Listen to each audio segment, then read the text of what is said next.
হিমালয়ের কোলে এমন এক হ্রদ আছে যার পানি গলে উঠলেই ভেসে ওঠে মানুষের কঙ্কাল। বলছি প্রতিবেশী দেশ ভারতের রহস্যময় রূপকুণ্ড হ্রদের কথা। উত্তরাখণ্ড রাজ্যের উচ্চ হিমালয়ে সমুদ্রপৃষ্ঠ থেকে প্রায় 5,000 মিটার উচ্চতায় অবস্থিত এই হ্রদটি স্কেলেটন লেক নামেও পরিচিত।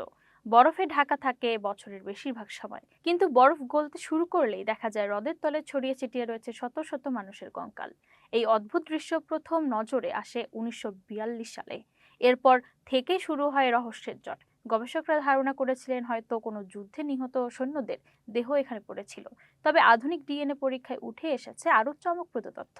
বিশেষজ্ঞদের মতে প্রায় 1200 বছর আগে হঠাৎ ভয়াবহ শিলাবৃষ্টিতে একদল মানুষ প্রাণ হারান। বড় আকারের বরফখণ্ডের আঘাতে তাদের মৃত্যু হয়, যার চিহ্ন মিলেছে কঙ্কালের মাথার খুলিতে। অবাক করার মতো বিষয়, এখানে পাওয়া কঙ্কালের মধ্যে বিভিন্ন অঞ্চলের মানুষের উপস্থিতিও পাওয়া গেছে। ফলে ধারণা করা হচ্ছে তারা হয়তো কোনো ধর্মীয় যাত্রা বা অভিযানে বেরিয়েছিলেন।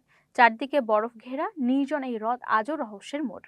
কিভাবে এত মানুষ একসাথে প্রাণ হারালেন তার পুরো উত্তর এখনো জানা যায়নি।